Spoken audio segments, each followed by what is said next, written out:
bugok na DDS, gising na, huwag na kayong magpauto. Hindi lahat ng sinasabi nila ay totoo.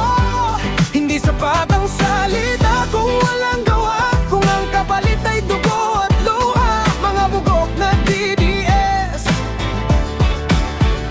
gising na, buksan ninyo ang puso at isipan. Hindi dapat sa mali kayo kumakapit. Para sa kinabukasan ng Pilipinas, para sa bayan, katotohanan ng ating sandigan. Mga bugok na DDS.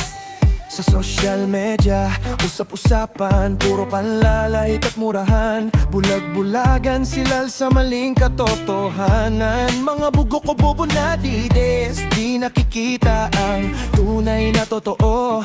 Iniidolo nila mga walang nagawa sa bayan, puro na lang patayan nagaganap. Malademonyo yan ang gusto ng kabilang kulto. Mga walang alam sa politika, puro yabang lang, di marunong humarap sa kabilang kasalanan. Pinipilit paniwalaan ang kwento ng mga vloggers na makaduta, na binabayaran lang naman kahit halatang may late. Sige pa rin sila sa kahibangan nila.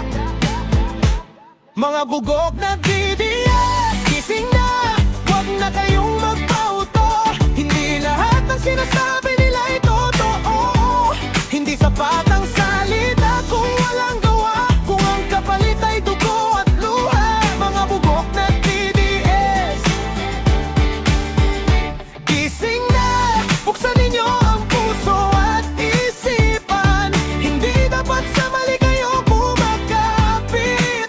Para sa kinabukasan ng Pilipinas, para sa bayan, katotohanan ang ating sandigan. Mga bugok na DDS. Sinasindak at nananakot ng tao, boses ng mahirap pilit nilang tinatago. Adik man o inosente, pinapatay nila para lang masabing may nagawa sila. Pero sa likod, may lihim na agenda, kumakapit sa kapangyarihan, hawak ang sistema. Kaban ng bayan, unti-unting naubos, habang ang masa lalo pang nalulugmok. Mga bugok na DDS, gising na, huwag na kayong magpauto. Hindi lahat na sinasabi nila ay totoo.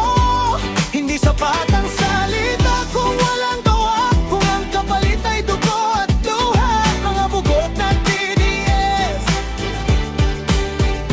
gising na, buksan ninyo ang puso at isipan. Hindi dapat sa mali kayo kumakapit. Para sa kinabukasan ng Pilipinas, para sa bayan, katotohanan ng ating sandigan.